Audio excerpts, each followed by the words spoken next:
Good morning students of class 12। बेटा आज हम आपको बायोलॉजी में लिंग गुणसूत्र की असुगुणिता के विषय में बताइए। आप इसके पूर्व जो है सिंड्रोम के विषय में सुने थे, जो कि अलिंग गुणसूत्र की असगुणता के कारण हुआ था, जिसमें आपने 3 खास तौर से सिंड्रोम को याद भी किया, जिसे आप down syndrome, Edward syndrome, Patau syndrome के नाम से जाना। यह आज हम आपको लिंग गुणसूत्र की अनियमितता के कारण होने वाले रोगों के विषय में बताएंगे। आप यह जानते हैं स्त्रियों में जो लिंग गुणसूत्र होते हैं वह ह्यूमन के केस में XX होता है, ये मादा लिंग गुणसूत्र हैं। और वही बात अगर लड़कों की बात किया जाए तो नर लिंग गुणसूत्र जो होता है वह XY होता है। इनकी अनियमितता के कारण, इनकी संख्या के लोपन विलोपन या अधिकता के कारण जो सिंड्रोम काज होते हैं, जो बॉडी के अंदर अनियमितताएं आती हैं या जो एबनॉर्मलिटीज आती हैं, वो क्या हो सकती हैं, कैसी हो सकती हैं, इन विषयों पर आज हम बात करेंगे इस वीडियो में। और इसके साथ साथ हम आपका जो है यही लगभग आज इन्हीं बातों के साथ ये पहला लेसन भी समाप्ति की तरफ है और समाप्त हो जाएगा। तो पहली बात हम इसमें आज आपको बताएंगे कि टर्नर सिंड्रोम क्या है। टर्नर सिंड्रोम क्या है, तो इस बात को आप टर्नर सिंड्रोम के विषय में सुनिए। बेटा, एक व्यक्ति लिंग गुणसूत्र के लिए मोनोसोमिक होता है, अर्थात उनमें केवल एक लिंग गुणसूत्र X उपस्थित होता है और कुल गुणसूत्रों की संख्या 46 के स्थान पे 44 धन X रह जाती है। हमने क्या कहा कि ऐसे व्यक्ति में एक गुणसूत्र ही पाया जाता है X। ये तो जो मतलब आप 22 जोड़ी ऑटोसोम ही समझ रहे हैं, तो 22 दूनी 44 हो गया ऑटोसोम प्लस 1 X हो गया। यहाँ टोटल संख्या क्या हो गई, 45 हो गई। नहीं बात समझ में आ रहा, सुनिएगा फिर से। यहाँ जो दशा बनेगी यह मोनोसोमिक दशा है, क्योंकि यहाँ पे दोनों X में से केवल एक ही X आ रहा है। और ऐसी दशा में इस 44 को तो ऑटोसोम कहा जा रहा है, ये तो उतना प्रॉपर रहेगा ही। और यहाँ पे एक X साथ 45 हो गया, तो 46 से एक कम हो गया और आप 45 पाएंगे। इस अवस्था को क्या कहा जाता है, टर्नर सिंड्रोम कहा जाता है। एक X गुणसूत्र है उसमें, और यही दशा क्या कहलाई, टर्नर सिंड्रोम कहलाई। अब चूंकि X गुणसूत्र जो होते हैं या 2 X जब होते हैं, तो यह लड़कियों के कैटेगरी, लड़कियों के गुणों को ले आने के लिए क्या होते हैं, जिम्मेदार होते हैं। आप पहले से ही जान रहे हैं कि यह X गुणसूत्र जो होता है यह लड़कियों के गुणों के लिए जिम्मेदारी रखता है। तो आप देखेंगे कि यह एक अल्प विकसित लड़की होगी, क्योंकि टोटल फेमाइन कैरेक्टर इसके अंदर डेवलप नहीं हो पाएंगे। और यह स्त्री के समान और बंद होती है। बंद कहने का अर्थ होता है स्टेराइल होती है, इनके पास आगे चल करके बच्चे नहीं हो पाते हैं। और इस प्रकार से इनके जननांगों का समुचित विकास भी नहीं हो पाता है। और जो है ऐसी लड़कियों जो होती हैं 5000 में लगभग ये ऐसी संतान मिलने की कंडीशन बनी रहती है। और यह जो अंडजनन जब हो रहा होता है उस समय अभियोजन के कारण, डिसएडजस्टमेंट के कारण ये बातें बन जाती हैं। आप एक बार फिर से टर्नर सिंड्रोम में क्या होता है इस बात को सुन लीजिए।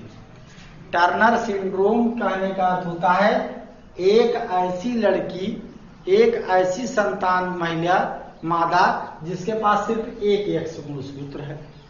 क्योंकि यह संतान मादा होगी और इसमें फेमाइन कैरेक्टर लेकिन टोटल डेवलप नहीं होंगे, औरतों का टोटल लक्षण डेवलप नहीं होगा, जननांग कंप्लीट रूप से डेवलप नहीं होंगे और ये बंद होगी, अर्थात इनके पास अपने बच्चे नहीं हो सकते हैं आगे चल करके। तो ये सारे लक्षण इनके आते हैं और नंबर ऑफ क्रोमोसोम इनमें 45 होगा। अगला सिंड्रोम है क्लीनफेल्टर्स सिंड्रोम। अगला जो सिंड्रोम है वह है क्लीनफेल्टर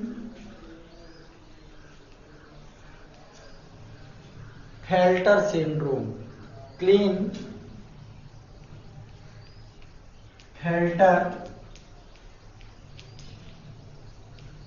सिंड्रोम, इस सिंड्रोम के विषय में आप सुनिए। यह आपका जब व्यक्ति में लिंग गुणसूत्रों की संख्या 2 के स्थान पर 3 हो जाती है, यह मोनोसोमी कहने का अर्थ होता है एक की बात आई। अब यहां 2 के स्थान पे 3 हो गई तो ट्राइसोमी दशा हो गई। 2 के स्थान पे 3 हो गया अर्थात 47 हो गया। 46 से कितना हो गया, टोटल संख्या 47 हो जाएगी। और इसमें गुणसूत्रों में जो आप पाएंगे तो वहां पे इस तरीके की कंडीशन बन सकती है, एक्स वाई, ऐसी कंडीशन बन सकती है। क्योंकि यह आपका जो एक्स वाई वाली कंडीशन बन रही, इतना लड़की है इतना लड़का है, तो इस ऐसे संतानों में जो बात बनेगी वह लड़की और लड़कों दोनों का गुण आ जाएगा। एक लड़की है उसके अंदर मूंछ इत्यादि का डेवलपमेंट, हेयर इत्यादि का डेवलपमेंट, आवाज का भारी होना। वहीं एक लड़का है उसमें स्तन का डेवलपमेंट हो जाता है, आवाज पतला हो जाता है। तो ये सारे लक्षण जो होते हैं इसी में क्लीनफेल्टर सिंड्रोम के तहत पड़ते हैं। ऐसे व्यक्तियों के में गुणसूत्र की संख्या 46 के आधार पे क्या हो जाती है, 47 हो जाती है। इनमें स्त्रियों के समान, बच्चों में जो होता है लड़कों में स्त्रियों के समान क्या हो जाता है, स्तन का विकास हो जाता है। और ये दशा आपकी गायनकोमेस्टिया कहलाती है। ये दशा आपकी क्या कहलाती है, गायनकोमेस्टिया के नाम से जानी जाने वाली दशा है। तो यह आप ये भी बंद होते हैं, अर्थात इनके पास संतान देने की क्षमता नहीं होती है। और लगभग 1000 में ऐसा एक जो है पाया जाता है, 1000 में एक बच्चा ऐसा क्लीनफेल्टर सिंड्रोम वाला पाया जा सकता है। तो अभी आपको 2 सिंड्रोम, टर्नर सिंड्रोम और क्लीनफेल्टर सिंड्रोम के विषय में बताया गया। ये मोनोसोमिक दशा है और ये ट्राइसोमिक दशा है। मोनोसोमी में आप क्या पढ़ते हैं कि मोनोसोमी में संख्या 1 कम हो जाती है, ट्राइसोमी में एक संख्या बढ़ जाती है। एक में 1 कम हो गई तो 2 स्थान पे 1 हो गया, और जब 1 बढ़ गई तो 2 स्थान पे 3 हो गया। अब आपको बताते हैं तीसरा, अतिमादाएं। अतिमादा या अतिमादाएं क्या होती हैं। मान लीजिए एक्स हो गया, ये भी ट्राइसोमिक स्टेज है। तो यह अतिमादा का स्तर, अर्थात इनमें गुणसूत्रों की संख्या 47, 48, 49, 50 ऐसा भी हो सकता है। तो यहाँ पे जो महिला होगी वह भारी भरकम शरीर वाली होगी, उसके अंदर फेमाइन कैरेक्टर का डेवलपमेंट तेजी से होगा, लेकिन वो दिमाग की बुद्धू होगी। और उसके बाद वो ये प्रजनन योग्य, लेकिन प्रजनन योग्य होती हैं, मेरे कहने का मतलब है उनकी संतानें हो सकती हैं, लेकिन वो दिमाग की क्या होती हैं, बुद्धू होती हैं। अर्थात दिमाग उनका सुचारू रूप से सही नहीं रहता है, उतना सही दिमाग काम नहीं करता है। इसी तरीके से अति नर भी स्टेज आता है। अति नर, यह अति नर वाली कंडीशन जो होती है यह आपका एक्स वाई वाई हो जाएगा, एक्स वाई वाई हो जाएगा। ऐसे व्यक्ति गुस्साइल भारी भरकम शरीर वाले, इनके शरीर पे बाल इत्यादि ज्यादा उगे रहते हैं, कामुक मिजाज वाले, जरा जरा सी बात पे एग्रेसिव होने वाले, और उसके बाद ये सारे लक्षण आपके हो जाते हैं स्वभाव में, और अपराधी प्रवृत्ति के हो जाते हैं। तो ये सारे लक्षण जो बनते हैं वो आपके अतिनर की अवस्था होती है या अतिमादा की अवस्था होती है, ये क्लिनफेल्टर सिंड्रोम की अवस्था है, ये टर्नर सिंड्रोम की अवस्था है।